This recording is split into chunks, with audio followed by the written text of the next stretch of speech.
è la storia d'un vieille. Et cette vieille, en plus d'être vieille, elle est petite.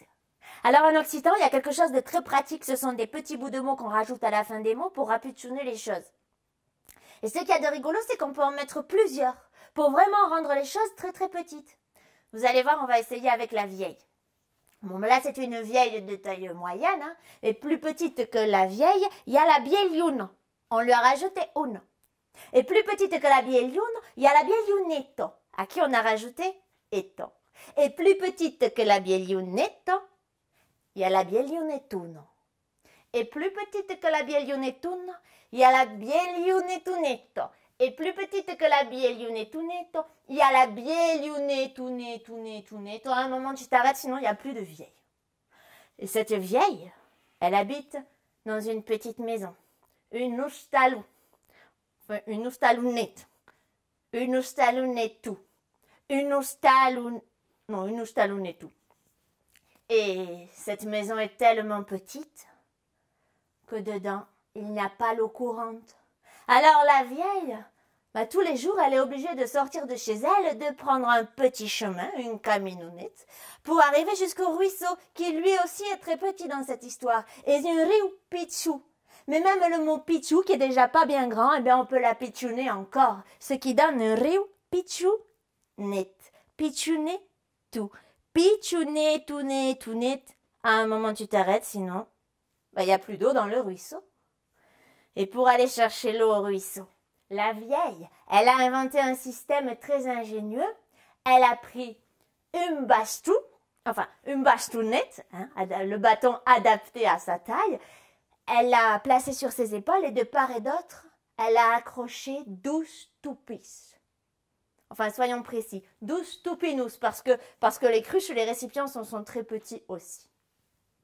Et tous les jours, la vieille, avec ses 2 toupinous, elle descend chercher l'eau jusqu'au ruisseau. Et ça fait trotte tout pique troutabo, trotte tout pique troutette, trotte tout pique troutabo, trotte tout pique troutette.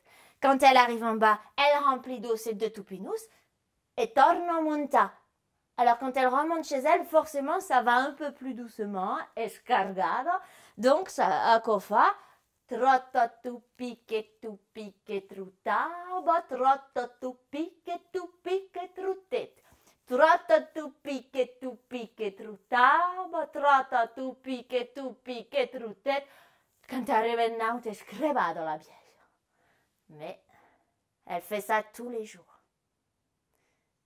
Il faut que vous sachiez que les 2 toupinous ne sont pas en tout point pareils. Il y a un toupinou qui est tout beau, qui est bien lisse, bien parfait, pulite comme une astre. Mais l'autre toupinou, lui, il est un peu plus abîmé par la vie, un peu plus cabossé, et même à un endroit, il est franchement fêlé. Et par cette fêlure, le toupinou, il fuit, il perd de l'eau. N'empêche. Cada jour, la vieille, trotta tu pique troutabo, trotta tu pique troutette, trotta tu pique troutabo, trotta tu pique troutette. Un jour qu'elle se trouvait près du ruisseau, elle a entendu pleurer. Quelqu'un pleurava, quelqu'un bramava. La vieille era finotto. Elle a vite compris que c'était le toupinou fêlé qui pleurait. Alors elle l'a pris dans ses bras et lui a demandé « De que t'arrivo ?» Et le toupinou a répondu « Escampame, abandonome, que soy pares, que va pares, taisome aquí !» Alors la vieille a demandé « Mais pourquoi tu dis ça? Pourquoi tu veux que je te jette, que je t'abandonne? Qu'est-ce qui se passe ?» Et le toupinou a expliqué. « Mais soy pares, que va pares. Je ne suis pas capable d'accomplir le travail pour lequel tu m'as choisi. Tu vois bien, chaque fois qu'on arrive là-haut, je suis à moitié vide. » Mais la vieille, elle a dit, mais non, mais quand on arrive là-haut, moi je te trouve à moitié plein. Mais le toupinou a continué à pleurer. Et de plura, et de brama, et de dire, mais daisome aquí, laisse-moi là, abandonome, que soy pares, que va pares. Bon, la vieille, elle l'a laissé pleurer un moment. Et al cap du moment, elle dit, arrête. Escuto et gaeto. Le toupinou a fait ce que la vieille avait dit. Il s'est arrêté de pleurer, il l'a écouté, puis il a regardé. Elle lui a demandé « Qu'est-ce que tu vois ?» Le Toupinou a répondu « Ben, si tu nous talou, que je nous taloune tout. Qu'est-ce qu'il y a encore? Ben, il y a Lucami Nounette. Vede qu'il y a un car, gaita comme car. » Et le Toupinou a remarqué quelque chose, c'était tout petit au bord du chemin. Il y a des fleurs.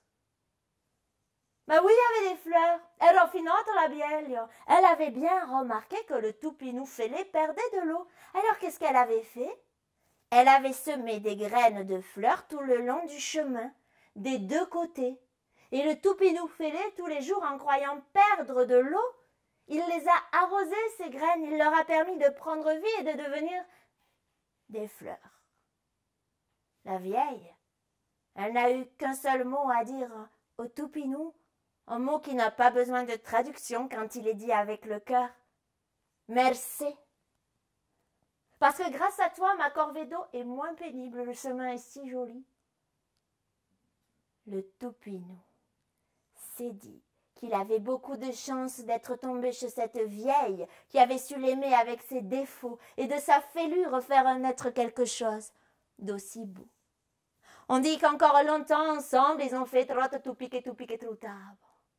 Et à la fin de cette histoire, certains rajoutent « Heureux sont les fêlés car ils laissent passer la lumière. » Et cric et crac, Lukunte et Zacabat.